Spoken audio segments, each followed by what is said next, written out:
song that I'm singing for you. This is my power song that is taking me to the edge. This is rock medicine, the talking tree, the singing water. Listen, I am dancing underneath you.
This was the way of it. It is a river. It is a chant. It is a medicine story. It is what happened long ago. It is a bead in a story bell. It is what has been forgotten. It is a smell of sweet grass and cedar and prayers lift to the sky, Father. It is a way, a tradition, the way it was always done by the people. It is a feeling of warmth. The sound of voices. Listen, I am dancing underneath you.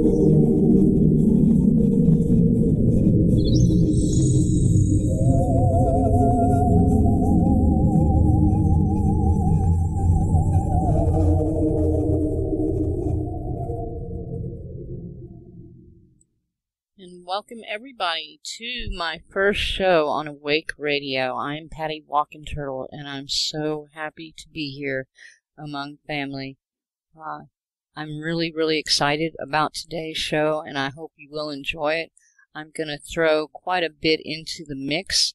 I want to talk a little bit about some of the things that are going on in the world today, what they mean to us, and then I want to talk a little bit about how we might be able to find our way through these changing times that we're going through, finding solutions. I think we can do this. I know we can. We have the greatest capability to make change than any other generation, and we can do it, but we have to be grown up about it. We have to realize that it takes more than just good wishes and willingness to happen. We can't sit by on the sidelines. And each one of us has a gift that we bring, something that adds to the whole picture, that brings it all together. It's each and every one of us, each individual, that holds the key.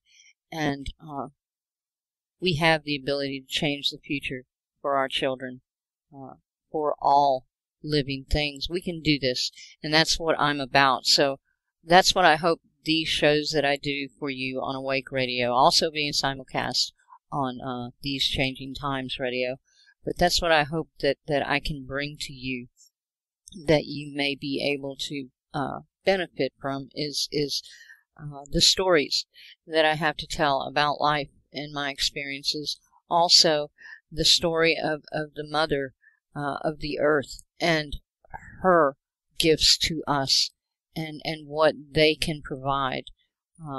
Also, along with that, I want to bring back the connection that we each share to the universe, to the earth, to every living thing of creation, and it's this connection that brings the knowledge and the wisdom together so that we can look into a future and see the direction that we want to go. And there are many, many, many solutions depending on who you are and where you are.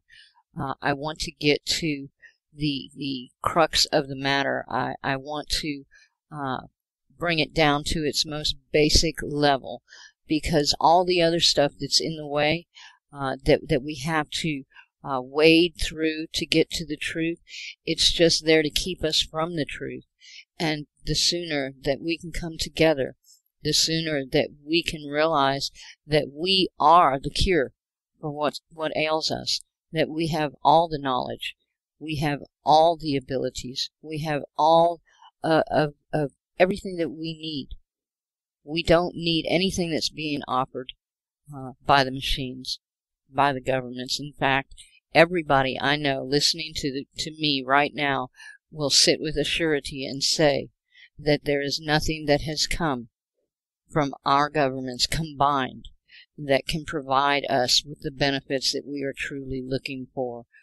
There is no corporation that exists today that can bring you what you are looking for. There's no health system that can provide that. There is no government. There is no Congress. There is no parliament that can understand and give a dang about your life and about the future of your children's life. This is what we have to come to grips with. The things that they throw at us are just stumbling blocks to keep us fighting amongst each other, or fractured and fighting for different reasons in different places, never once coming together and tackling the most basic problem that we have, the one that connects us all.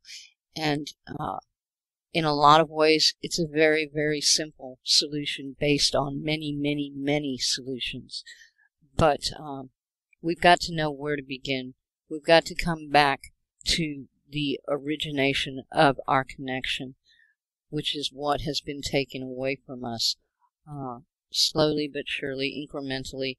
And our children no longer even understand connection. They think that their world is made up of electronics and of movies and anime. They think that their world is made up of indoctrination and robotic skills learned in school. They think that their world is made up of being told that they are the reason that we're in the shape that we are. And we need to change that. Our children are the future. They are the hope. They are the key. And we are the caretakers. We are the ones, the nurturers. We are the ones responsible for where they're at in their life today. You know, we can make that change. We can make the biggest difference just by coming back to the basics of who and where we come from and understanding how we interact with every other living thing on this planet, what's important and what's not. So that's where we are today. And I'm going to make this first show, I'm going to try to get in. I want to talk a little bit about herbs. I'm going to bring up a few herbs. I've sent some pictures to Steve, and he has put them up on the below the chat in this neat little player here, slideshow, which I think is really cool. Thank you for doing that, Steve, and we'll talk about that later. I also want to tell you about some of the things that you can do if you have a bug out bag and you want to put things in there that are very inexpensive but can provide you with the same things that these expensive bug out bags have. I'm going to point you to a couple of websites and also tell you about some of the things that you can do that are really easy with stuff that you have around the house. Also, I want to touch a little bit, like I said, on the news that is affecting people across the globe and here in the U.S. That I think is important for us to understand, because it makes a difference as to how we look to the future and preparations that we need to make. And So those are the news stories that I'm going to bring you, the ones that will pertain directly to your health and your children's health. And hopefully we can find solutions, because the more we talk, the more we come together, the better we are. Anyway, starting out, I want to get to a couple of news articles that I pulled off of line today, and I will go ahead and paste those links into the chat here on Awake Radio US. And there we go. I'm going to paste this one right now, and that way you can go and look at the article at the same time, or at your leisure whenever you're able to. But this first article comes from the Daily Cause. Exxon CEO joins lawsuit to stop fracking. Now, the odd thing about this, you may think, wow, that's really cool. Well, the odd thing about it is this Exxon CEO, Rex Tillerson, he's responsible for most of the fracking that's going on, one of the biggest companies that are doing this across America. I don't know too much overseas, but I'm sure it's going on over there. He's been fighting tooth and nail to keep people from being able to say, get it out of our backyard, right? But it seems that it's come to his backyard. You know, he's the biggest natural gas producer in the U.S., but he isn't stupid. This is from the article. He'll frack my backyard and tell me it's good for me, and he'll frack your place too. But don't let any frackers near his home. He knows dang well that the fracking lowers property values, but he wouldn't admit it until the frackers came to his place. He just joined a lawsuit to stop the fracking because it would lower the value of his property. You know, I'd like for him to visit these homes with his lighter and turn on the water faucet and light them on fire. But you know, this is indicative of what we are up against. It's like our Feinstein gets up and says, I think it was her that got up and said, this is terrible. The NSA is spying on Congress.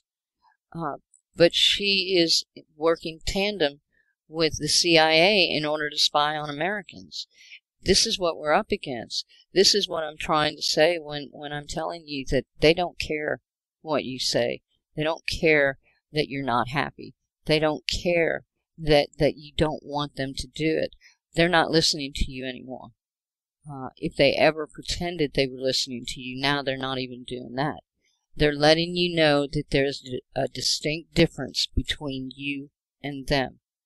They have rights. You have no rights. They can complain. You can't complain. They can change things, and they think that you can't. But we'll tackle this a little bit later. The next one we've got comes from the Nestle company.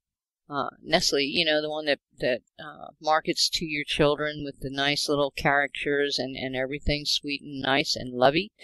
All of these things, you know, yeah. Well, let's see what they're up to. The current chairman and former CEO of Nestle, the largest producer of food products in the world, believes that the answer to global water issues is privatization. This statement is on record from the wonderful company that has peddled junk food in the Amazon, has invested money to thwart the labeling of GMO-filled products, has a disturbing health and ethics record for its infant formula, and has deployed a cyber army to monitor internet criticism and shape discussions in social media. This is apparently the company we should trust to manage our water, despite the record of large bottling companies like Nestle having a track record of creating shortages. And we all know this. The corporations come along. They buy up the people's waters, the people's land, all of these things. And then they create a manufactured shortage so that they can drive the prices up. so that they can make money. And they don't care that you don't have any money. If you got money, you can buy it. If you don't, that's okay. Somebody else will, you know.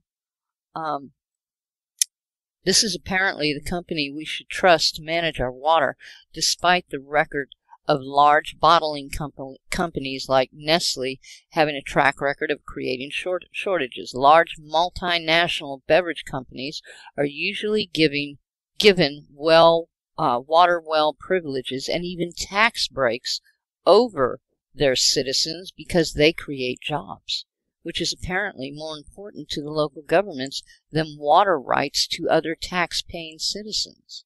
These companies, such as Coca-Cola, Nestle, which bottles suburban Michigan well water and calls it Poland Spring, sucks up millions of gallons of water, leaving the public to suffer with any shortages. The article goes on, but I'll post the link here in the chat, and you can read it. If I can get this to go. Let's see. There you go. Okay. And this is what I'm talking about when I say we have to be informed to understand what it is that we have to change. They have done this in Africa. They have done this in other countries, and now the people are rising up because they can't afford to buy water. But they're already dealing with depressed economies, with famines, with all of the droughts and things like this. So here comes the corporation, buys up the water, and even if they can get the water, they have to be able to pay for it now. You know, this is what your governments care. This is what they care about. They don't care about you. They simply care about trade. They simply care about profit. They simply care about money. Here's a new one. Chile rejects seed patent legislation known as the Monsanto Law. The Monsanto Corporation lobby travels around the world looking for new seed markets to control. Through flattery, biotech reps try to convince government officials to create new seed patent laws that could increase a country's agricultural exports and revenue. Biotechnology is marketed as a higher yield technology for crop production. Some countries' officials are easily hoodwinked and find ways to allow biotech corporations to take over the seed markets through new patenting laws. This drives small and mid-sized farmers out of production as GMO controls take over a country's food sovereignty and biodiversity in agriculture. That's only one small aspect of it. The bigger aspect is that these are toxins.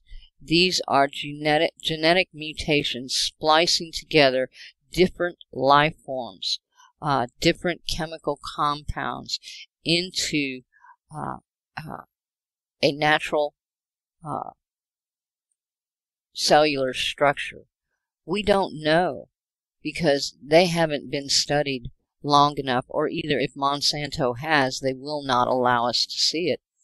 But this has been to the point to where we're dealing with Frankenscience, and the amount of GMOs that are now in the marketplace across the globe that cannot be traced back are enormous. These seeds are out there. The GMOs are out there, and it doesn't stop with the food. This goes on into our livestock. Genetic manipulation of cellular livestock, of the cellular structure of plants, trees, insects, of everything, and even now humans. You know, this is something that is truly out of the sci-fi movies, and there's pushback. There's pushback across the globe, where other countries have told Monsanto, get the heck out. Russia just told them we're not taking. China just told them we're not taking your corn. All of these things are happening across the globe. Here in the United States, the people are really yelling and screaming. They really are, to get Monsanto out of here. But Monsanto is now God in the U.S. as far as the government is concerned. They gave them the power to continue to create these frankenfoods, and if it shows in the future that these foods were somehow bad for people and toxic for the environment, they can't be held accountable. And they can still continue to produce those patented products for use, even knowing that they are causing harm. Another instance of knowing that the government doesn't care about you. Never did, never will. You are not a concern. The only concern you have, if there is any concern in government, the only concern they have over you and me is the fact that we might one day realize that we have all the power and they have none. That's their only fear. And that's why there's so much fear out there, to keep you busy chasing your tail, chasing this issue and that issue. It's a political issue. It's a religious issue. Oh, let's fight over this. Oh, let's fight over that. And all of it means nothing. All of it simply is your web where you are caught. And the spider is just sitting there watching you get further and further and further enwrapped. And when you can't move anymore, then they'll come and get you. You know, this is where we're at. We have to realize that there's nothing in government that we want. There's nothing in the corporate structure that we can benefit from. There's nothing in a health industry that is bound by the profits of pharmaceuticals and shareholders that will ever bring health to you or me or our children. It can't happen. It can't. Health, abundance, and freedom cannot survive in a corporate system. It's not possible. They are directly opposite of each other. But they're not going to tell you that. They're going to make you keep thinking that if you make enough signs and if you yell loud enough that the mountain will hear you and it'll move. But the mountain's not ever going to hear you. They don't care what you say. They want you out there. They want you busy with all of that stuff, because the minute that you're not busy with that and you start realizing that all along we are the ones who've been creating this machine. All along we have been the ones who have allowed this to happen. All along we have been the ones who have gone and built the factories and produced the items and products and purchased the products and utilized the products that are killing us. We're the ones doing it. They can talk us into how good a deal it is, but we are actually the ones that have to do the work. And as soon as we stop, they stop. But the problem is we have to stop together. We have to come together. We have to get rid of the dividing lines. We have to get rid of all of this fear of one being greater than the other. Think about it. Think about that concept, that because of where you live, or because of what religion you are, or because of what culture you are, that somehow makes you immune, or better, or in a more beneficial place. See how silly that sounds? See how much bull is in between you and the truth of who and where you come from? We've been raised so long in this matrix, in this control grid, for centuries. It's not something that happened when Europeans came to this continent. It happened way before that.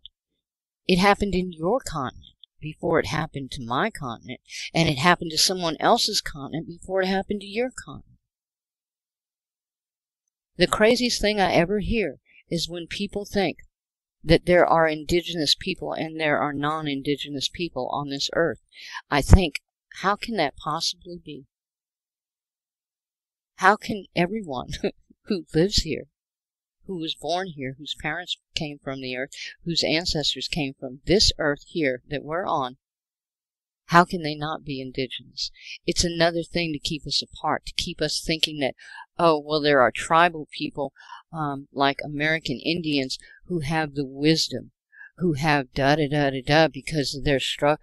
Everybody's had that struggle.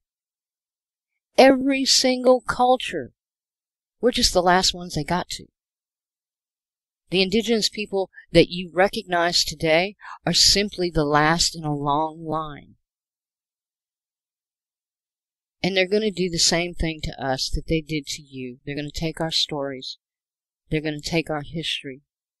They're going to take our culture bit by bit by bit, and they're going to replace it. They're going to replace it with false histories. They're going to replace it with false ideologies. They're going to replace it with false patriotism. And we know this. They're taking our language now. They've taken our land. They're taking the language. They did that to you. This is what we've got to understand. There's no separation between us. We are all the same. We all have stories, even if we've forgotten to tell them and pass them down in the oral tradition. I can guarantee you that they read the same, depending on your culture. We have to come at each other not as adversaries, not as separatists, but we have to come at each and every living thing as a brother or a sister, in love, in understanding that we are of this earth. We are a part of, not apart from. There are no words written that hold any weight when based with the law of the universal law of truth, and that is that we are one. There is no law that compares to the natural law. We all are from the same place. We're living on the same earth. And when our time is done here and it's time to pass beyond, we will pass in the same way. The same way we came into this earth, with nothing other than our hearts and our minds intact. That's where we need to come from. That's where the truth lives. That's where the stories are. That's where our connection is. And even if you can't remember the stories, even if they weren't told to you, there's someone who does. Find those stories. Take my stories. Take anyone's stories, because they're the same story. And bring them to your children. Tell them the stories of who and where they come from, so that they have the truth to base themselves on, so that they're not floundering in a world where they don't understand what and who they are. Our children are our greatest gift. There are so many things that they don't know that are so important. More important than their math, more important than their English, more important than their test. Here in America, they call them a SAT test, or their 9-week exams or whatever. Don't step out of the box, answer it the same, do it the way I did it, and if you don't, even if you come up with the right answer, you're wrong. This is what they're teaching them. We've got to teach our children what's right about them, what's right about the world, what the truth is. It starts one person, one child, one mother, one father, one child, one mother, one father, one family, one community. and on and on and on. We've got to come together. We've got to realize that we are the cure. There's no other cure out there. There's no sign. There's no words on paper, no matter how pretty they sound and how nice they look. It has nothing to do with the truth of who and where you come from, and that's the only thing that provides you with a cure for everything that ails us. We have to tear down the barriers. We have to stop thinking in terms of she's English, he's Australian. We just have to think of we are connected. That's my brother. That's my sister. That person's a Catholic. That person's a Protestant. That person's a Methodist. We have to stop thinking of that. We don't have to agree on any of that. None of that really matters when it comes down to the fact that if we don't come together at this point, all of that is moot anyway. If we don't come together now and make the changes, they are going to make the changes for us. Agenda 21 is here. It's not coming. It is here now. It is being implemented now across the board. It's going on as we're talking. It's going on as we're protesting. It's going on as we're beseeching our governments to stop. We are here. This is globalization. Just because you still have a sign on the map that says this is England, this is America, this is Canada, those are meaningless words now. It's already a done deal. So, now we realize that we waited too long. We followed the rabbit chasing us around the gardens for so long that we forgot to look up and see that the sun had already went down. Now we're standing in the dark and we're wondering what the heck are we going to do? Everything's out of control. The government's doing whatever they want. The health industry is killing us. The fish are dying in the ocean because of Fukushima, and nobody's doing anything about it. Now we're standing there saying, oh my gosh, we're in the dark. What do we do? We light the candle. We light the fire. We bring everyone to the fire. Your prayer and my prayer and everyone else's prayer, my song, your song, everyone else's song, my story, your story, everyone else's story. This is our power. This is our knowledge. This is our wisdom. This is where we need to come from, in my opinion. Anyway, let's get back to this. What do we got up next? What do we have? Let's see. That's chili. Okay.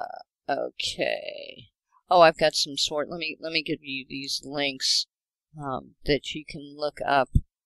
These are patents that Monsanto is after. Let me send those to the chat there. I know it's a lot of links there, but each one is about a patent that is being created, and that can only be detrimental to you. And let's see. Alrighty. I'm looking, I got this whole thing here, and I don't know where it starts because I didn't put it on there right. Okay, scrolling up here, and why didn't I space those things? That's terrible. Okay, there's, I already read that. So, never mind. Okay, those are the links, guys. And the next thing I want to talk about, I'm going to do the herbs at the last of the show. And that way it'll give you a chance to go and get you a piece of paper if you want, or open up your little notepad on your computer or whatever and make some notes of these things that you can look up, and we'll talk about the herbs and a couple of things that you can do as far as ailments that you might be suffering from or in the near future. So we'll get to that. But before I do that, we're going to go to a short break in a minute here. But before we go to the herbs, I want to talk to you a little bit about the bug out bag. And you know, a lot of people are waiting for things to just totally fall apart, and I'm sure they're going to set all this up because they have to be able to get us all under the gun, so to speak. But there are things that we can do. You know, here in Kansas, we deal with tornadoes. Otherwise, you have earthquakes, you have hurricanes, you have landslides, you have just about everything. Volcanoes going on right now across the globe. There's a disaster everywhere. Things are changing. It's time for the mother and us to enter into a new age. And of course, it's like giving birth. There are birth pains. A lot of this is being exacerbated by the thugs that are purposely geofracking, purposely causing weather modification to be more severe, using it as a weapon of control. But we do have these disasters that we have to prepare for. And so for anything, flooding, you know, the Northeast here in the U.S. has been under severe winter storms, snow, ice, you know, all of these things. It's best to be prepared no matter where you are for any eventuality that might affect your area. So your bug out bag naturally has to do with taking care of things in your area. If you're in a tornado-prone area, of course, you want to go down. If you're in a flood area, you want to go up, you know. But there are certain things that you will need. And so we're going to talk a little bit about that. But right now, we're going to go to a break, and I'm going to give me something to drink. And then we'll be back on the other side. See ya.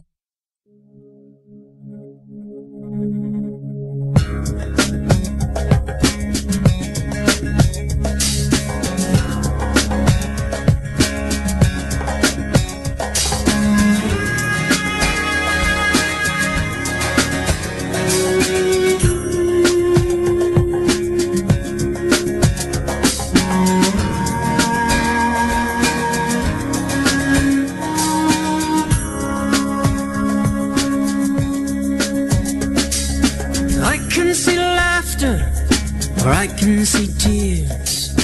I see a choice, and love or fear. What do you choose?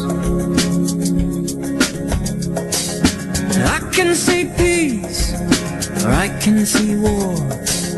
I can see sunshine, or I can see a storm.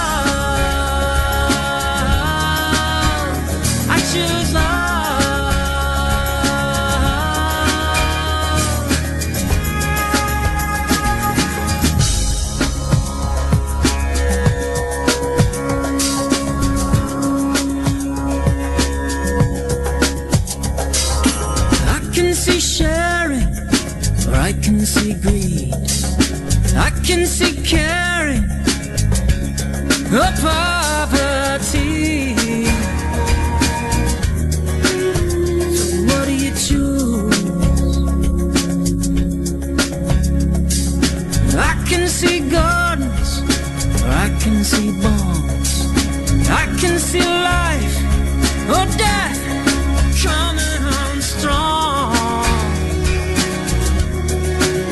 So what do you choose? Now I choose to love where freedom flies from my heart, where the light keeps shining. And I choose to feel the whole world crying for the strength that we can rise above. I choose love. I choose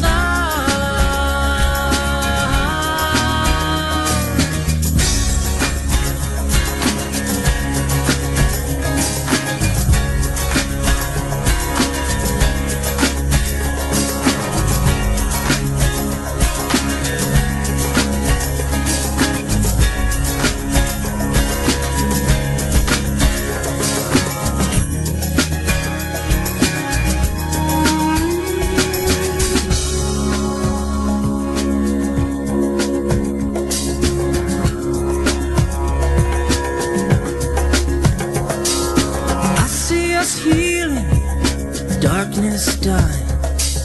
I see us dawning as one world united. So what do you choose? Love or fear? Oh, we choose.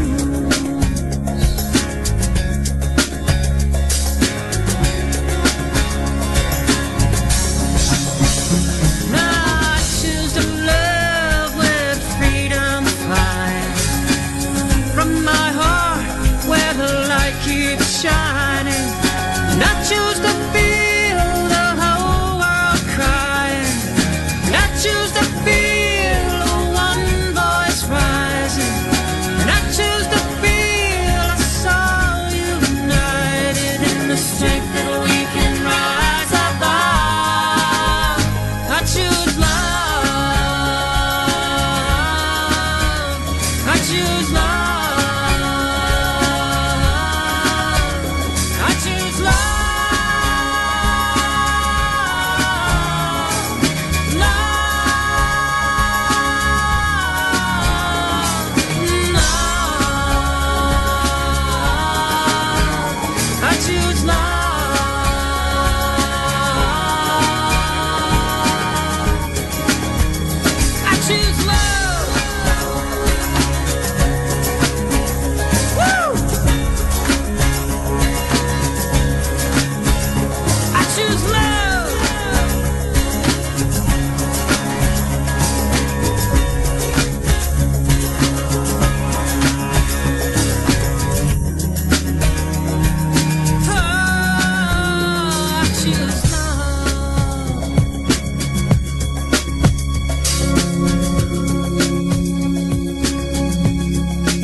And we choose love in every way, every day. If we can just remember that, to do everything in love, you know, and I have enough love for the world, and I will give every bit of it if you will stand with me and give every bit that you have. We can make this happen. We can bring about the change. We can be a better world. We have that power, and that's my favorite song, because it says everything, doesn't it? You know, we always have the choice, and that's what it's about. It's about choice. And now, here we go. Where am I? Let's get back to, nope, not that one. Okay, now we're going to talk a little bit about prepping your bug out bag and some of the neat things that you can put together from around the house that will help you, and also some herbals to stick in there. Anything that I talk about, I'm going to try and post links for you on them, but sometimes I'll start talking about other things that I didn't get links for. You can always do a search and find whatever it is that I'm talking about somewhere online, because nothing is hidden when it comes to the world of prepping and the world of herbals and wild crafting, as I call it. There is enough information out there from brilliant people and average everyday people who are so brilliant that we never have to open a written book to find the information that we need, you know. Anyway, I want to talk a little bit. I got this neat deal. You know how sometimes you want to pack everything in your bag, but when it comes to pots and pans, you just can't do that, right? I mean, how are you going to put a frying pan in your bug-out bag and make it easy? I mean, the purpose of a bug-out bag is to get as much as you can possibly get in there, multi-use, and then be able to carry it, you know, because you don't know how far you're going to go with it or whatever. But one of the neat things that I just came across, and all of this is from, not all of it, but most of what I'll put here, and I'll give you the other links also, will be found on this site here. And let me get back to TCT and see if, because I don't think I put those other chats in there for you guys. I'll get them later. Sorry about that. I see Zeitz is there. Maybe he can cover me on that. He's really good at that. But anyway, I want to talk about paper bag eggs. Now, you know, you go on out and you found some eggs and you're hungry and you say, like, okay, how am I going to cook these things? An easy way to do it would be to get a paper bag. And if you had any type of fat like bacon fat or anything like this, a piece of bacon, something that you could throw in the bottom of this bag, you get a paper sack, and you can cook your eggs and bacon in a paper sack over the fire. And you can then either use the bag later as a fuel starter, or you can return it to the earth, and it will go back to the earth. But anyway, this says, paper bag eggs. My non-camping friends may think it odd that I obsess over ways to cook an egg without a pan. But don't they know that one could be stuck in the wilderness at any moment and nothing but a dozen perfectly unscathed eggs in a paper bag? It could happen. Another benefit of the paper bag egg is that whilst cooking, it can burst into flames at any moment, and children really enjoy this. You don't want to get it too close to the fire. But, okay, what you do is you get yourself a paper bag, and each bag serves one. The ingredients she has to put in it: 2 strips of fatty bacon, 1 egg, salt and pepper. She puts hot sauce and ketchup, 1 paper lunch bag, and 1 pointy stick. Okay, green probably so that it won't burn. But the preparation: cut both bacon strips in half, giving you 4 pieces. Line the bottom of the paper lunch bag with the bacon to make a nice fatty bacon nest for the egg. Crack an egg into the nest. Fold the top of the paper bag down carefully 2 times and poke a hole through the thick part with a stick. Use the knife or scissors to make the hole first. Carefully hold the bag over the fire so the bacon cooks slowly and the fat melts. This makes an oily paper and bacon skillet for the egg. Take care and keep cooking it until the egg is done. Eat it out of the bag, or you can put it on a plate. But like I'm saying, you know, this is something that leaves no footprint. After you're done eating, you can either fold that bag up and put it in a waterproof, like a Ziploc baggie, and it can be used for fire kindling, fire starting at a later date, or you can just turn it back to the earth.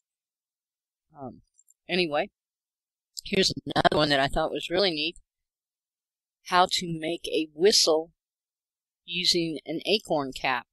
You know, sometimes if you're with a group and you've had to take off, you might get separated. And maybe if you're hunting, you really don't want to make a lot of noise yelling at each other if you're hunting. So if you didn't think to bring a whistle with you, you can get an acorn cap and actually make a really good whistle out of that. It's the brown part on the top of the acorn, and the instructions for it are right here. I'm not going to go ahead and read them out. Well, I guess I could, but I'm going to put the link in the chat here so that you guys can get to that. And working with chats here, so just getting that one in there. Okay. And what we've got is, it says find an acorn cap. This is the brown part on top of the acorn. Make sure it is not cracked or deformed. Also, the larger the acorn cap, the lower the pitch. Grab the acorn cap in both of your hands between your thumb and index finger with the inside of the cap facing you. Put your thumbs up to near the top of the acorn. The sides of the knuckles of your thumbs should be touching each other. Position the acorn so that a triangle of it is showing out between the tops of your thumb knuckles. Put your upper lip on the top of your thumb knuckles, then position your lips so that when you blow, that no air will escape out of your bottom lip. This is the hard part, so you'll need to keep practicing. Blow through your top lip right into the triangle that you just formed earlier, and you have just made yourself an acorn whistle. To change the notes, you can move your tongue up and down. Think E for high notes and O for low notes. To change octaves, simply shrink or enlarge the triangle. So, there you go. That's how you make a whistle. Another thing, too, is a lot of times you want to take some spices with you and things like that, but you don't have all the room to take all these little jars and stuff. You can get a box of straws, and you can actually put your spices in the straws and melt the ends of the straws with a lighter, and it becomes waterproof and well contained. It's not breakable, and they're very small. They can fit anywhere. So you can get a whole box of say these straws, fill them up with different things, even as far as putting a little soap powder in one, a little dish detergent, another, toothpaste, all these things, anything that you wanted to put that came in a larger bottle or whatever, you can put in these straws, and you can seal the ends of it, and just take out the straw, clip the little end, and when you're done, if there's anything left, you just seal the straw again. So I thought that was a really good idea. And did I post that link in there? Yes. Okay. And let's see what we have now. Solar lanterns. I thought this was really cool. There's a solar lantern that you can make. You know the yard lanterns that you can get, the little solar lights that are on these sticks that you put into the ground, and then like your walkway is lit up?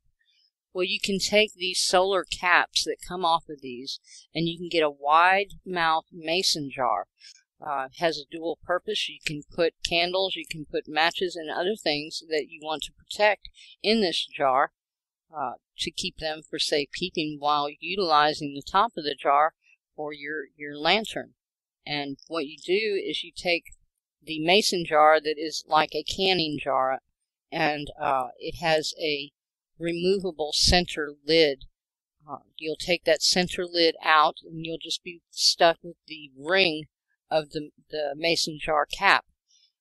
You'll take this solar cell that are on these little lights, and you'll put it up through the center, coming from the inside of the cap, and pushing it up through the center to where the solar cell is facing outward, and then you'll screw that on top of the mason jar, and you'll just set them out.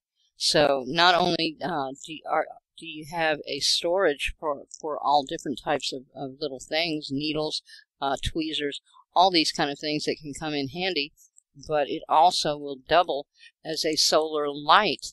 You can also take a jug of water and put one of these solar lights up next to it, or a high-powered, say, solar flashlight, and it will provide a lot of light in an enclosed space. It'll magnify the light like a lantern would for a very little amount of energy to be expended. That's another one of those things that you can do. Let me get the link. I think that... Did I put that one up there? Yep, I did that one too. I'm really good. I'm getting faster than myself. Okay, now, another thing too. You can always buy the pills for sterilizing your water. That only works if you know the water that you're drinking from, if it came from a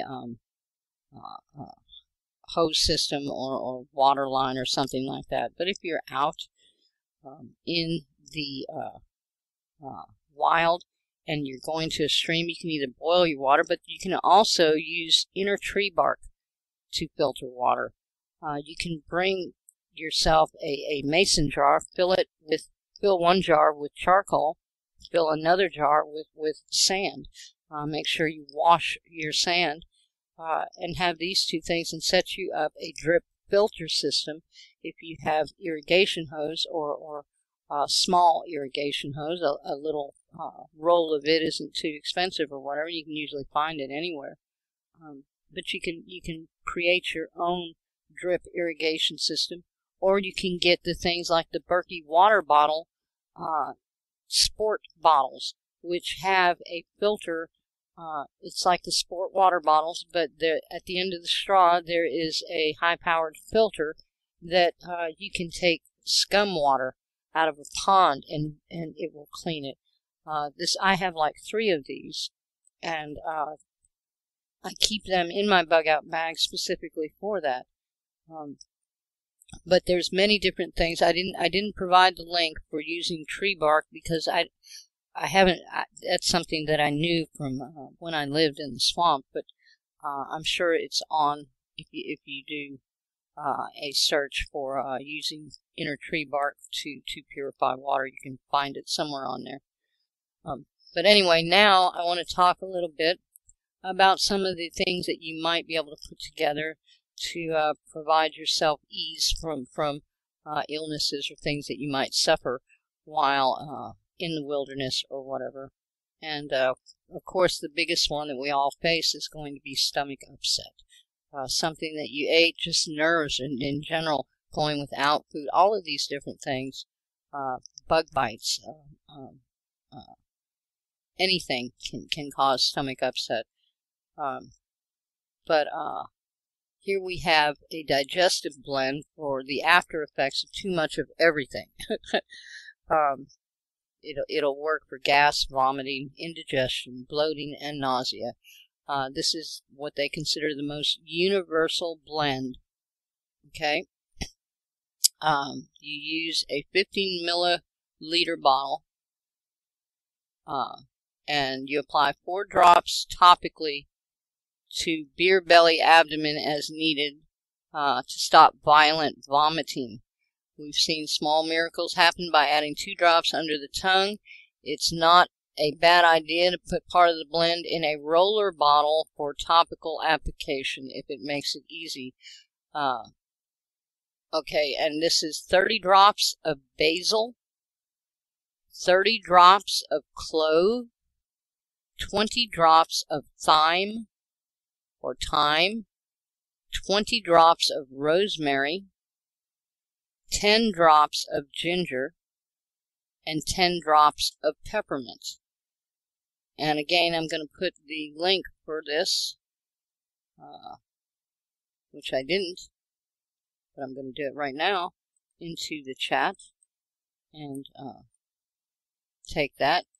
And you can use that for roller bottles. Blend 2/3 digestive blend to 1/3 of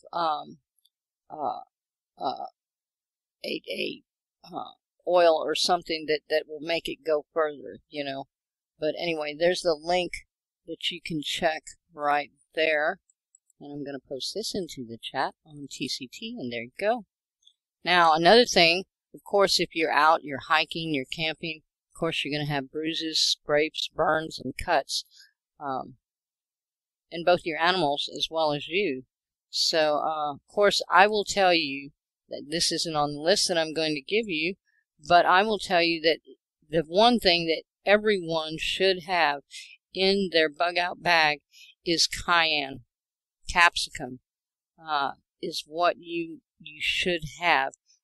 Capsicum is one of the best herbs, spices that you are going to come across for many, I mean, it covers the gamut. It is good for the tissue. It will stop bleeding. If you have a deep enough cut, it will actually equalize the blood pressure around the cut. It is antibacterial. It will kill any bacteria in the wound. It will create its own Band-Aid over the wound area. And if you happen to crack that shell that it produces, it will still be able to kill any bacteria that might get in there. So it's one of those herbs that you must have. In formulas, cayenne is a catalyst herb, and it wakes up the tissue. It wakes up the sinuses. It wakes up the arteries. It is a tonic in that respect. It tones. People who suffer from plaque in their arteries from their diet, which is something we'll talk about at a later date. But cayenne will actually break down and loosen and get these plaques out of the system. It will lower your blood pressure if you have high blood pressure. If you have low blood pressure, it will raise your blood pressure. This is the strength of cayenne. And that's not all. No matter where you use it, arthritis, your sinuses. It's even, you know, you get it in your eye and it burns and you, oh my gosh. But it's actually good because it opens up the capillaries. It allows the oxygen to flow. So put cayenne in any bug-out bag, in any first aid kit. And I would use it before I would use an antibiotic ointment. I've always used it, and I've never had a problem. It will promote wound healing immediately. In the case of burns, I would say honey is your greatest help in that area.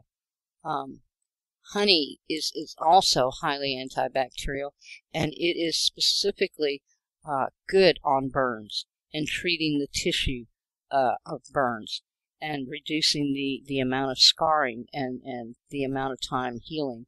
But anyway, I'm digressing because I'm not even telling you about the 5 remedies that they're talking about. So let's get to that. An all-purpose healing stick. Sometimes the stick is more convenient in camp than a salve. It's not greasy, it absorbs quickly, and nothing will stick to it. In a 5 I think they're trying to say millimeter roller or milliliter bottle. Add 12 drops of frankincense, 12 drops of lavender, 12 drops of manuka. Top with witch hazel, which is something I keep around all the time. And I will tell you that if you're having trouble sleeping, putting a little bit of lavender either under your pillow or above your bed always does the trick. It has never failed. I used to do it with Mark because sometimes he went through a bad time. He lost his daughter several years ago suddenly, and he had a hard time dealing with it. So I would tie a little lavender above his bed, and he would sleep better. But you can do that if you're having trouble sleeping and things like this. It's really good. Colds and flu. This remedy is important to send along because a virus like the cold or flu can spread through camp quickly. It's the fastest way to wipe out camp, and cut the trip short. Have a dozen cold and flu bombs ready ahead of time. Take my word for it, gel capsules are the way to go. Veggie capsules just won't hold up. That's true. Your veggie capsules will melt them right away.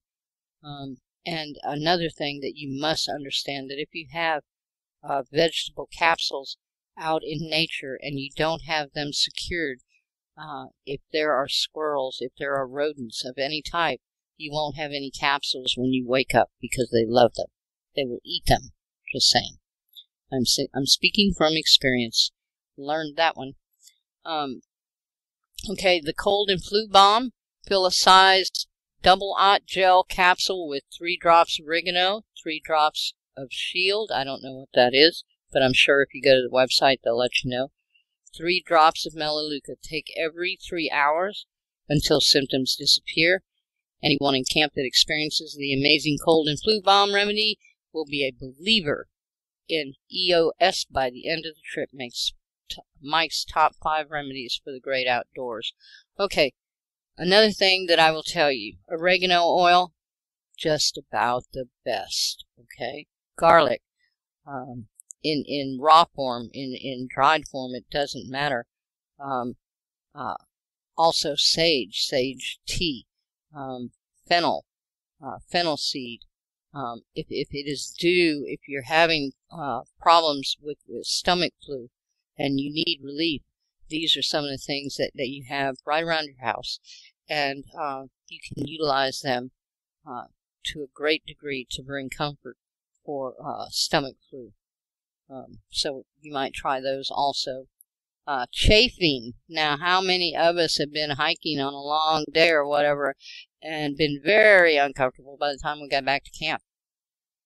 You can use geranium and lavender for organic baby powder. You take a half cup of organic arrowroot starch, half cup organic cornstarch, 3 drops of lavender, and 3 drops of geranium. Add the above ingredients to a blender and blend.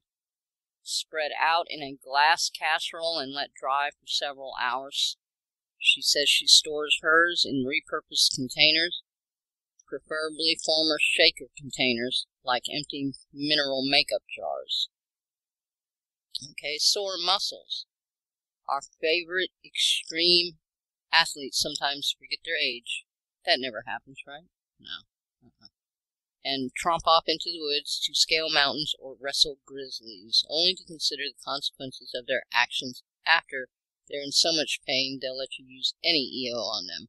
You know, when I was younger, I used to do a lot of free climbing, and man, it was nothing for me to see a bluff, 100-foot bluff, and take off.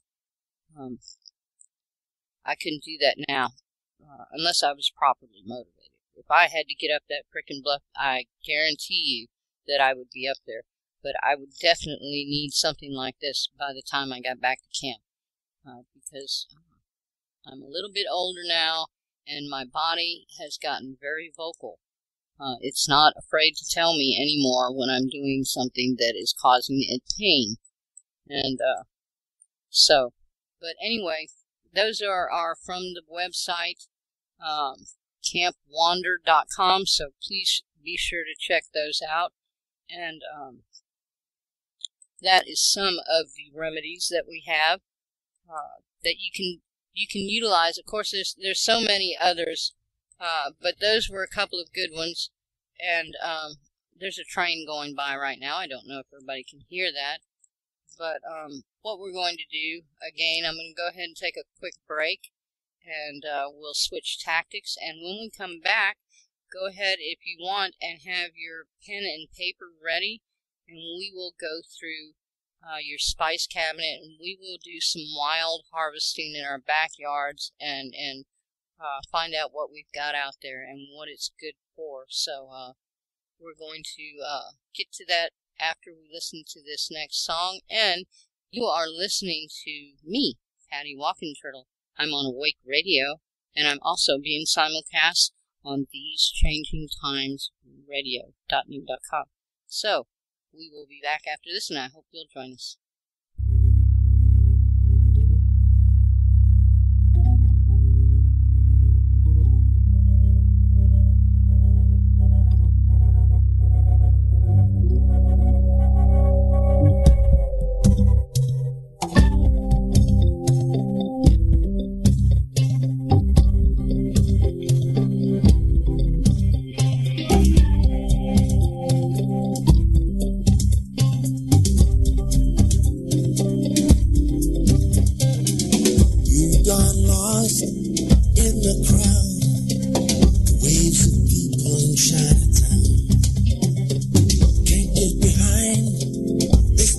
believe? Do you believe everything you see? Just a shadow in the street light, just a shadow on the wall, a silhouette facing the darkness. I've been waiting for your call. We'll go marching in the night parade.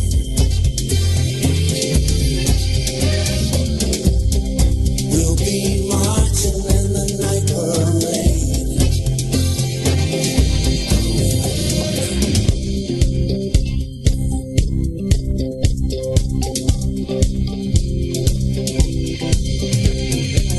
I comb the streets like cloak and dagger.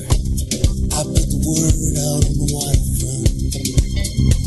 We're living hard, living fast, outrunning ghosts from the past.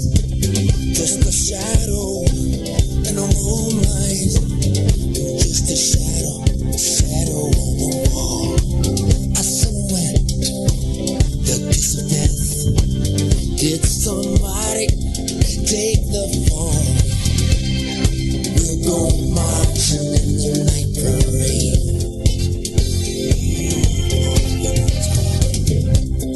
We'll be marching in the night parade.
Okay, we are back, and that's a little bit of Robbie Robertson, one of my favorite artists.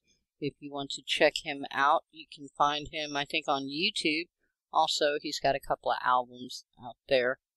I happen to have every one because he's one of my favorite. Anyway, we are back, and I want to talk a little bit now about some herbs and spices that we have in our cabinet. I would also like to say, for those of you who knew, a friend of mine, Lori, that actually we lived together, she was sick and had to go to the hospital yesterday. She is back, so it's a good deal. Anyway, she just came in, But anyway, I want to talk about one of the most common things that we have to deal with is bronchitis these days.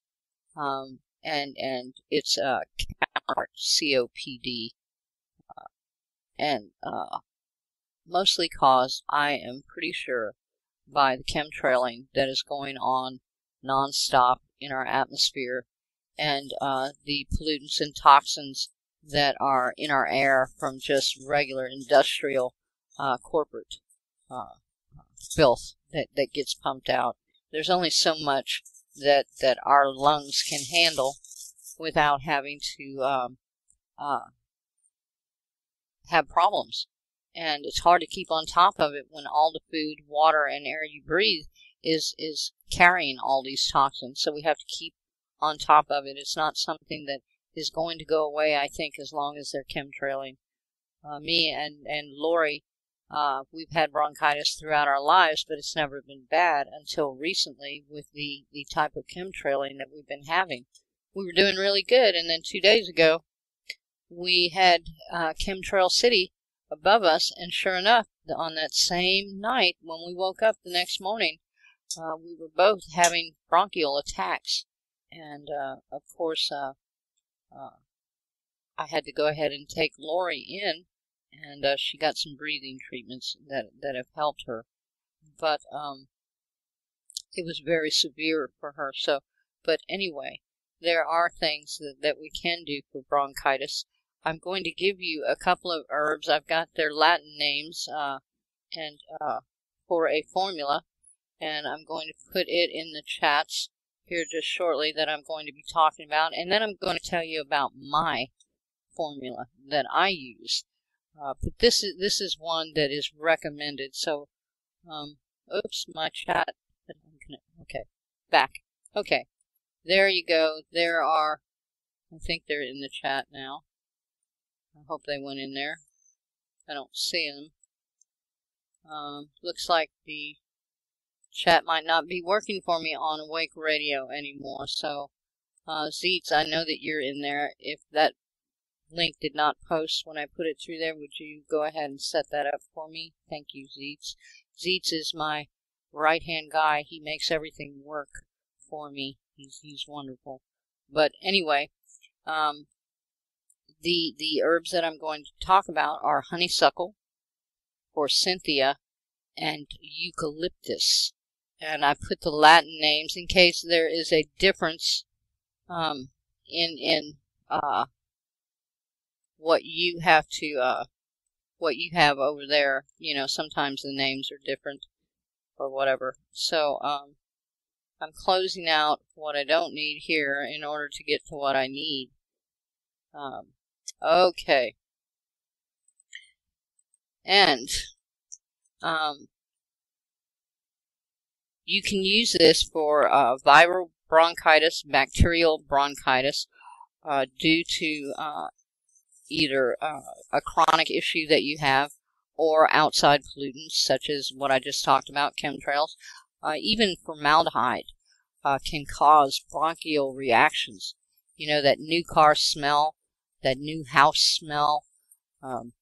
Most of that is caused by formaldehyde, which is still in use today by furniture manufacturers, as well as all upholsteries and things like this that you find, carpets, drapes, depending on where you get them, the amount of formaldehyde that is in there.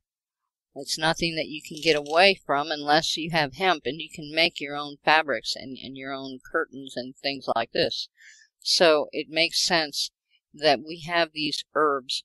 Your eucalyptus, of course, is a expectorant. And you know, if you're in the one thing that I really like to do, I'll take eucalyptus leaves and I will hang them below my faucet in my tub or whatever, and I'll let the water run on it and get it really hot, and then I will use it and rub my chest with it. You know, I'll put it in a little bag and make sure that it's well heated, and then I'll just put it on my chest and I'll just rub it around, and a lot of times it will help. but forsythia and honeysuckle are also specific for bronchial relief and bringing up the phlegm and the fluids that are caused by these toxins, by these irritants, and can bring you quite a bit of relief. Now, that's the one that was recommended, but what what I'm going to talk about now, sorry about that, I have this cough, it's because I haven't drank my tea today. But anyway, if you'll look down below the chat on Awake Radio, you'll see that Steve has put my pictures up here. You'll come across some herbs. The very first one you'll see, if you are familiar with it, because I know it grows in Europe as well as over here, very large looking plant, and it looks more or less like a Christmas tree, as in larger at the bottom, smaller at the top. And on the very top of it, you can see a seed head that has some flowers on it, yellow flowers. This is called mullein, Verbascum thupus. It grows everywhere around here. I don't know, it likes rocky places. It'll grow just about anywhere, though. It is an herb that you can take the seed head, very teeny tiny seeds. Every seed head holds about 1,000 of these seeds. And when you go to harvest the seeds, you just take a cloth bag or a paper sack, and you put it over these seed heads. You break the seed heads into the sack, and where the seed stalk is upside down, and that will allow these seeds to fall into the bottom. Or if you're like me, I just grab the seed head, and wherever I want mullein to come up in 2 years, I just go and I throw the seed head on the ground. And in 2 years, I have a whole crop of mullein in that area. So that works really good for me. And what I do, especially now in the spring, I will go out, and they're just now coming up. And you can tell mullein from almost every other plant because of its leaves. When it comes up, the leaves are furred. There are teeny tiny hairs, thousands of them, and it's very soft to the touch. You do not want to ingest the leaves because of these hairs. They can provide a great bit of irritation to your esophagus and your stomach lining, all of this. So you don't want to ingest these leaves. But what you can do with these leaves is you can take them, bruise them.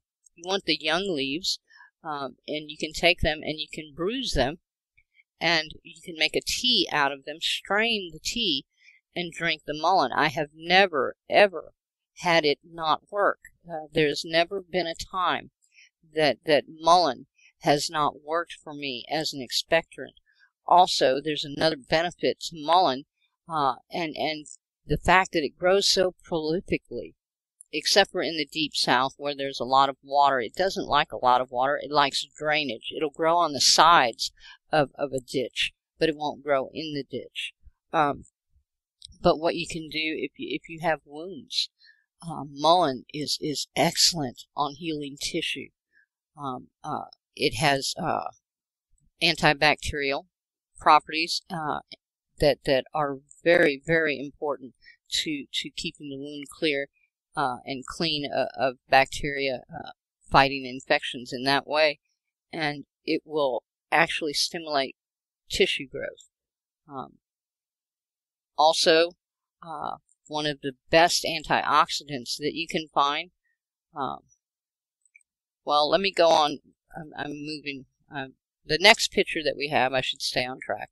The next picture that we have is chicory. And I think this grows pretty wildly also. I know that it grows in France. It grows all over the U.S. in many, many places. And there's so many things that you can do with chicory. And the flowers are edible. They can be used in cooking. They're a little bit bitter. But if you boil them, that kind of takes it away. Or if you use them sparingly, in cooking, that'll help. They contain a lot of inulin, which is a polysaccharide It's like starch. It provides excellent fiber to the body. Also, one of the best things about chicory root, is that if you're living off-grid, or if you're just living to where you go barefoot and you like to walk, you might have to worry sometimes that maybe you might get intestinal parasites or worms.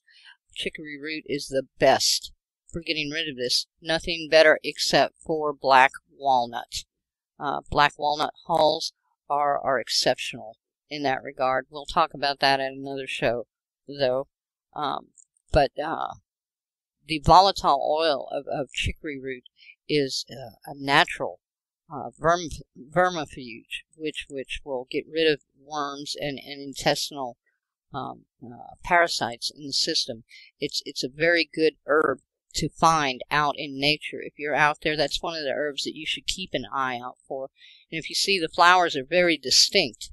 And also, not only that, but if you don't have any issues like worms or whatever, it'll make wonderful coffee for you. It'll give you energy, So you might try that. Let's see what's next on the list. Ooh, the wonderful, beautiful, healthy dandelion. And, what can you not say about dandelion? It's a food stock. It is excellent for the kidneys. It is excellent. You can eat the flowers. The leaves are sometimes pretty bitter, but if you get the very young ones, you can put them in a salad. High in antioxidants. Dandelion is just, it's a super duper plant. Grows everywhere. Grows in the cracks of sidewalks. You can find it anywhere. Okay, next one we have is a tiger lily or a daylily. These are wild. These are the ones that grow in the wild, and it has multiple uses. You can use the shoots. The shoots are very, the very young, tender shoots are good to eat, and also the unripe flowers can be cooked and eaten also. You can also use the stems. They used to make baskets out of them. And also, there's different things that can be crafted from the lily. And then we have one of my favorite. I harvest these almost every year. I worked at a winery that actually I grew an orchard of elderberries, which actually grow wild in Kansas all over the place, and it was so silly to me that they wanted me to actually grow an orchard when all I had to do was go out in the field and they were all there. It's just the way, people are. They think that if they grow it in a row, it must be better than what grows wild. Anyway, elderberry, which is Nigra sambucus. If you've ever had sambucus wine, you're actually drinking the white flower wine. That's the wine that's made from the white flower of the elderberry. And it is a very good multi-purpose. You can take the berries and make jam or syrup out of them. They can be eaten cooked or raw. You can also make a tonic from elderberry, an extract. And if you were to do this and take a couple of teaspoons and put it into a glass of water and drink it as a tonic every day, it is good for the whole system. It is a tonic that just feeds the whole body. Sambuca with an S instead of let me write that down there. I'm sorry I didn't get that out there. Grasambucu. The chat is not working for me, guys. I'm gonna refresh for a minute on Awake Radio. Let me put it into the regular chat on TC2, and maybe we can get Zeets to put that in there. Okay, there you go. That's the elderberry right there. And let me see if I'm in here. Yep, now it'll let me type. Okay. Nope, now it wants me to sign in. Okay. Anyway, we used to make, at the winery, we made the elderberry extract, the wine, the syrup, and the jelly. And they used to bring tours in of elders who came in on bus tours to the winery. And the main thing that they came to get every time, and they came from all over on these bus tours, different states and everything, they came simply to buy the extract because they used it to fight the flu. It worked very good for them. It helps to stimulate the immune system and feed the immune system. It's one of the best things that you can have on a tonic basis that you can use on a daily basis.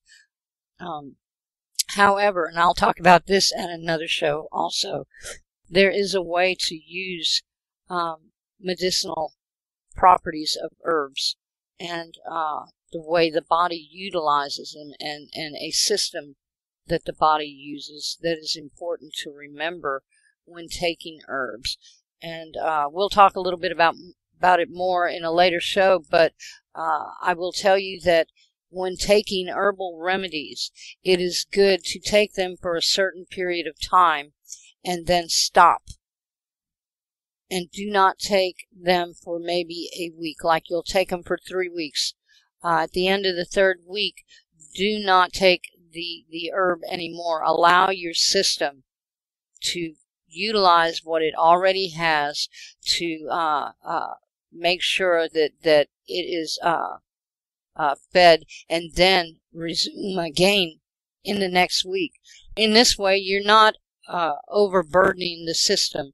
When you use organics in the system, the body can readily absorb them. It can absorb these from the skin. It can absorb them if you take them internally. No matter how you use an herb, it is organic. The body understands this, and it will utilize every part of that herb that it needs. However, if there are certain things in this compounds of these herbs that it does not need, it will slough them off. So you wanna feed your body for 3 weeks and let it utilize everything that it can use from these herbs. Then you want your body to rest. You want your body to be able to come to a point of not having to work and process these compounds. And then you begin in another week. That way you're not overburdening your system, overtaxing it with herbs that it does not need, compounds that it cannot utilize at the moment. Because everything organic that cannot be utilized must be processed through the system and taken out. So that's energies and stuff that could be better used for healing. Anyway, okay, now where are we? We did the elderberry. And I got to get back through my pictures here. Okay, and that was it on there. What else did I have here? Oh, I have some flowers that you might not know. Pansy, the wild pansy. It contains a compound called rutin. This is the wild pansy, and it is excellent for the system in being able to provide it with the nutrients to utilize other nutrients that come into your system. It's an excellent food source. Pansy flowers are delicious. You can eat them raw. In fact, there's a lot of flowers that we have that we can eat. There are some flowers that you cannot eat, like foxglove. Do not touch the plant because of the digitalis that it contains. It can be utilized in if someone were having a heart attack. I would be more inclined to give them a teaspoon of cayenne pepper in water than I would to give them a pinch from a foxglove plant, because digitalis cannot be measured like you would a pharmaceutical in a plant. It will either contain a lot, a little, or just enough, but you will never know unless you are so experienced that you can mitigate the power of these plants. I am not one who can do that, so I stay away from that.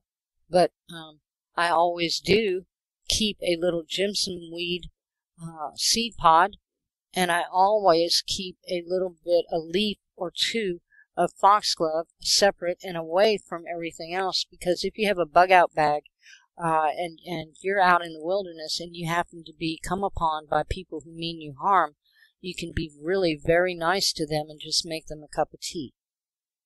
And you can be able to go on your way. Just saying. Sounds kind of harsh, but if you're out there and you need protection, plants can give that to you. And it's something that you need to keep in mind.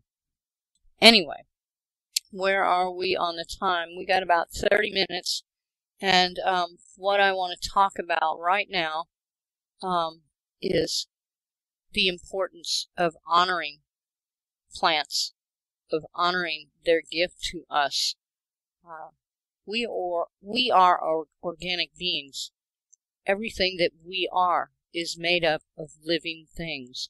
There are universes within our bodies that we don't even conceive, that utilize what our body has to make them, to give them life. All of these things within our systems work together, to the very basic cell, all the way up to the organs, the largest organ being the skin. We are dependent upon each and every living thing in order to survive, and vice versa. It's a symbiotic relationship, let's say, between Earth and us. We understand that there are herbs and that natural is good for us, but our body has a deeper understanding than even we do. Our body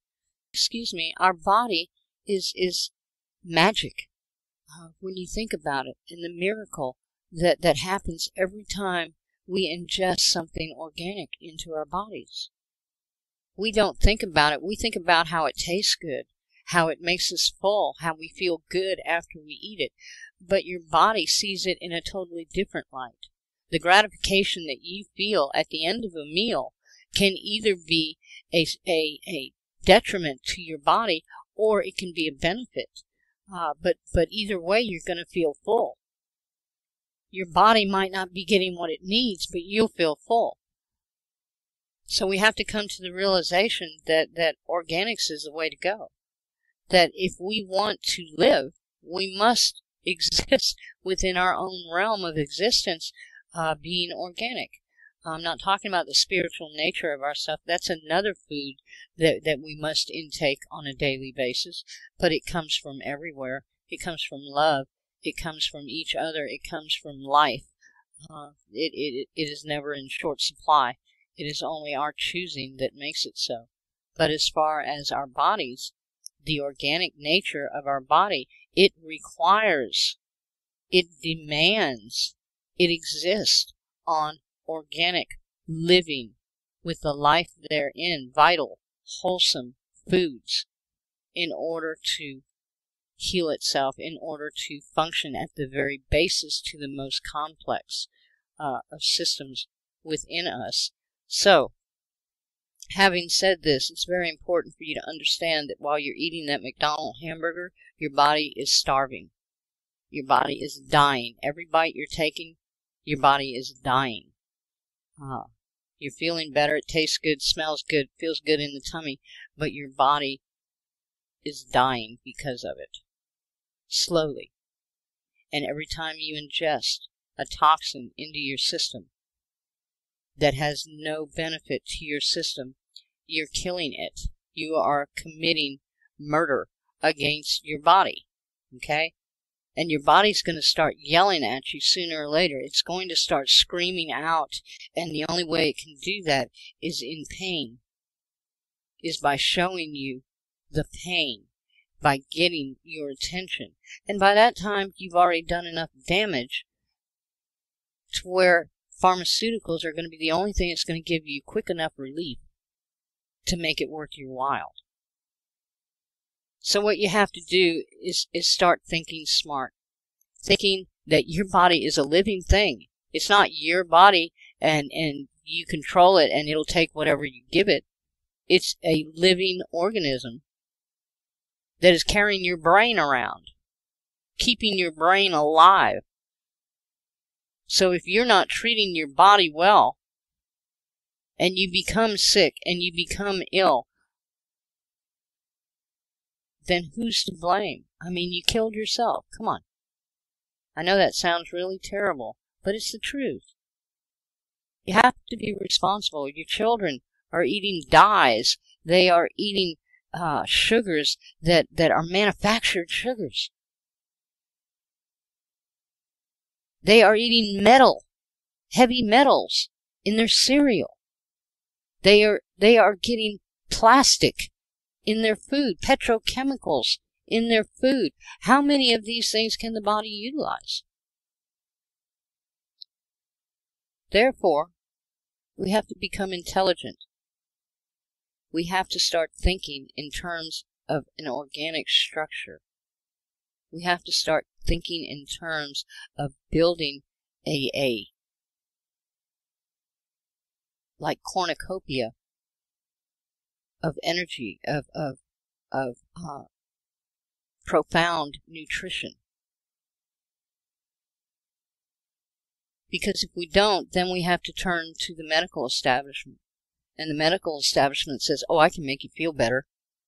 I can make you think nothing's wrong with you. I can make you think you're cured. And in 6 months, maybe a year, maybe 5 years, when you come back to me because you're feeling bad again, I'll have another pill that'll do the same thing.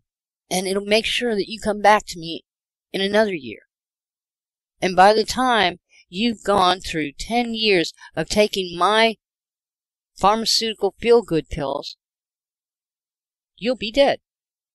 But you will feel better while you're dying. And the simplest thing to do would be just to eat nutritionally, eat organically, foods wholesome with the life therein. And it's getting harder every day.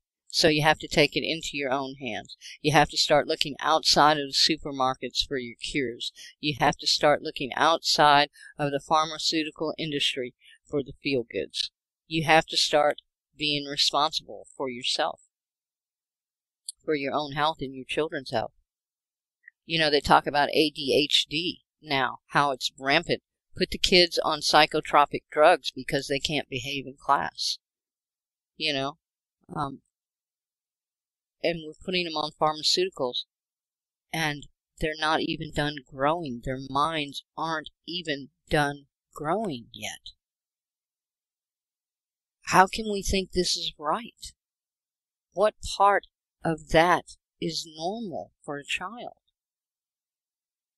When all you had to do was take away the dyes, take away the sugars, take away the heavy metals, and feed them actual life-giving food.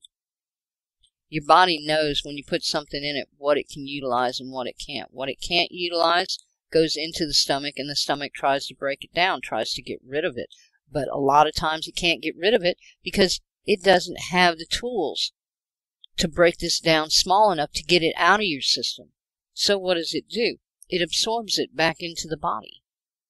And it will continue to circulate through the tissue, through the bloodstream, until it finds a place that won't kick it out, a pocket of weakness within your system. And it will find its way to that little pocket, and it will stay there, and it will start to build. It will start to, more toxins will fill that little pocket, and sooner or later a discomfort will show itself. And so you'll go to the doctor and you'll say, Doctor, I've got this pain in my lower abdomen and it won't stop. I can't make it stop. It's just this ache and it won't go away. And the doctor says, well, here, take this pill. And you go home and you take the pill, and sure enough, it feels better. It feels better, but after a while it doesn't work as well anymore. And after a while it starts feeling worse. So you have to change the medicine, get a stronger medicine. Pretty soon your colon is trashed, and you put enough pharmaceuticals into your liver that now it's not functioning right. Now you're suffering from diabetes. Oh, shoot, my pancreas is screwed up. Oh, shoot, here's another pill. You know? Best thing to do, best thing we can do is be smart.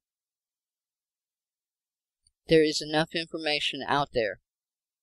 No one should be ignorant on the health that awaits you in the natural environment.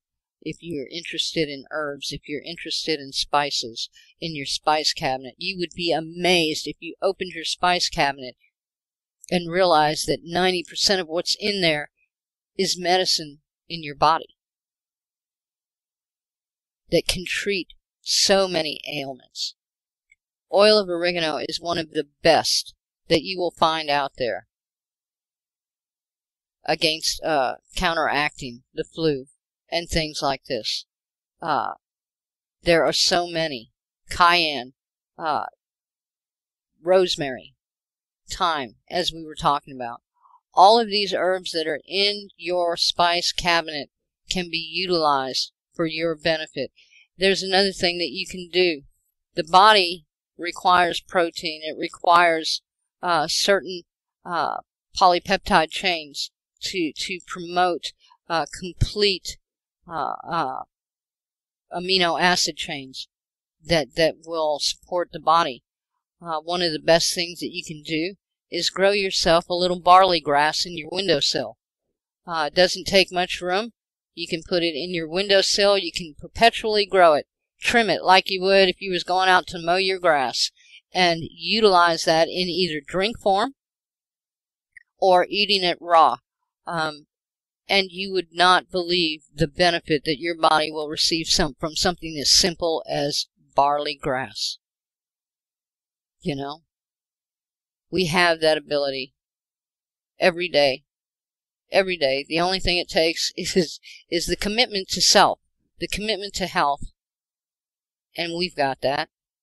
We just have to know what to do. Well, now we're learning what to do, so let's do it. Get yourself some barley seed.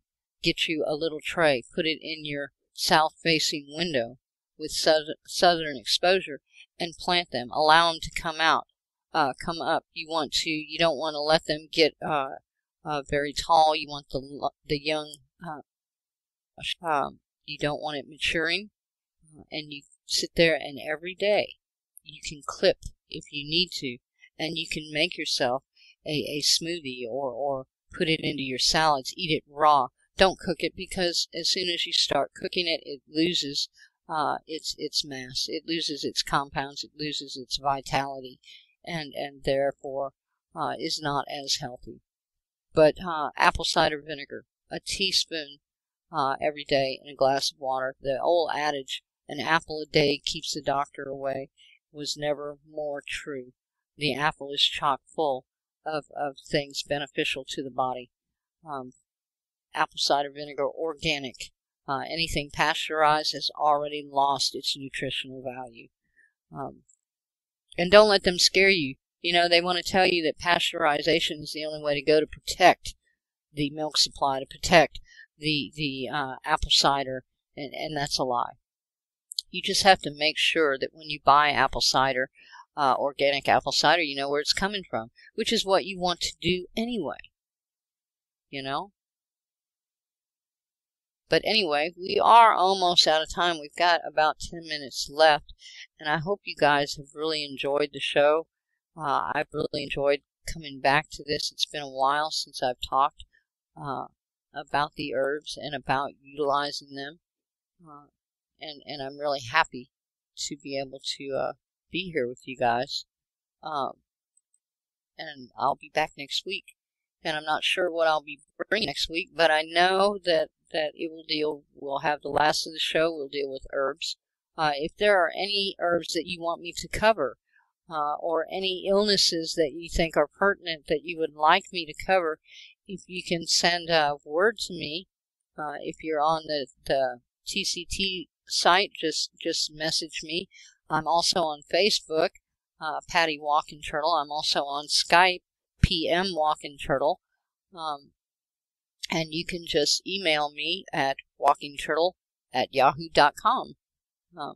And I will get the message, and I will definitely try very hard to make sure that I get those things out there to discuss for you guys.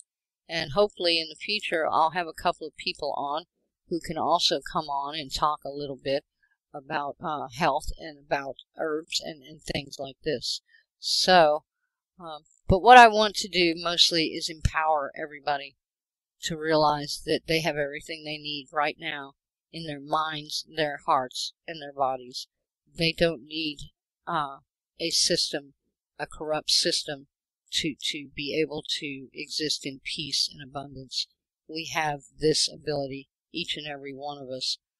We always have. It will never leave us. It's always waiting for us to stand up and take charge. And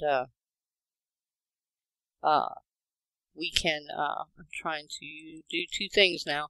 That's what happens when it happens, you know. But anyway, I'm glad that I could make it today, and thank you guys for being here.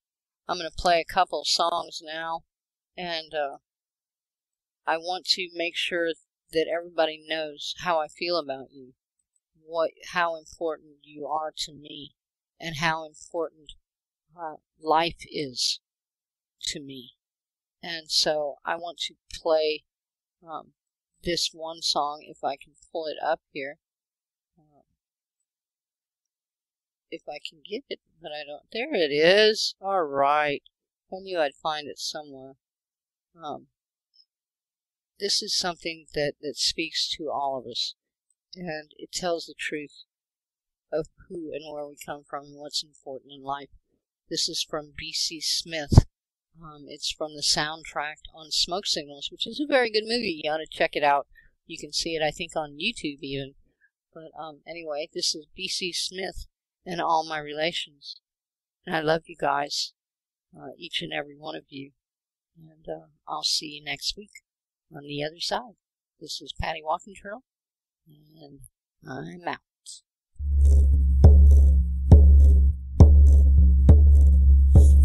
To our elders who teach us of our creation and our past, so we may preserve Mother Earth for ancestors yet to come, we are the land. This is dedicated to our relatives before us thousands of years ago, and to the 150 million who were exterminated across the Western Hemisphere in the first 400 years' time, starting in 1492. To those who have kept their homelands, and to the nations extinct due to mass slaughter, slavery, deportation, and disease unknown to them, and to the ones who are subjected to the same treatment today. To the ones who survived the relocations and the ones who died along the way. To those who carried on traditions and lived strong among their people. To those who left their communities by force or by choice and for generations no longer know who they are. To those who search and never find, to those that turn away the so-called non-accepted, to those that bring us together, and to those living outside keeping touch, the voice for many. To those that make it back to live and fight the struggles of their people, to those that give up and those who do not care, to those who abuse themselves and others, and those who revive again, to those who are physically, mentally, or spiritually incapable by accident or by birth. To those who seek strength in our spirituality and ways of life, and those who exploit it, even our own. To those who fall for the lies and join the dividing lines that keep us fighting amongst each other. To the outsiders who step in, good or bad, and those of us who don't know better. To the leaders and prisoners of war, politics, crime, race, and religion, innocent or guilty. To the young, the old, the living, and the dead, to our brothers and sisters and all living things across Mother Earth, and her beauty we've destroyed, and denied the honor that the Creator has given each individual. The truth that lies in our hearts, all my relations.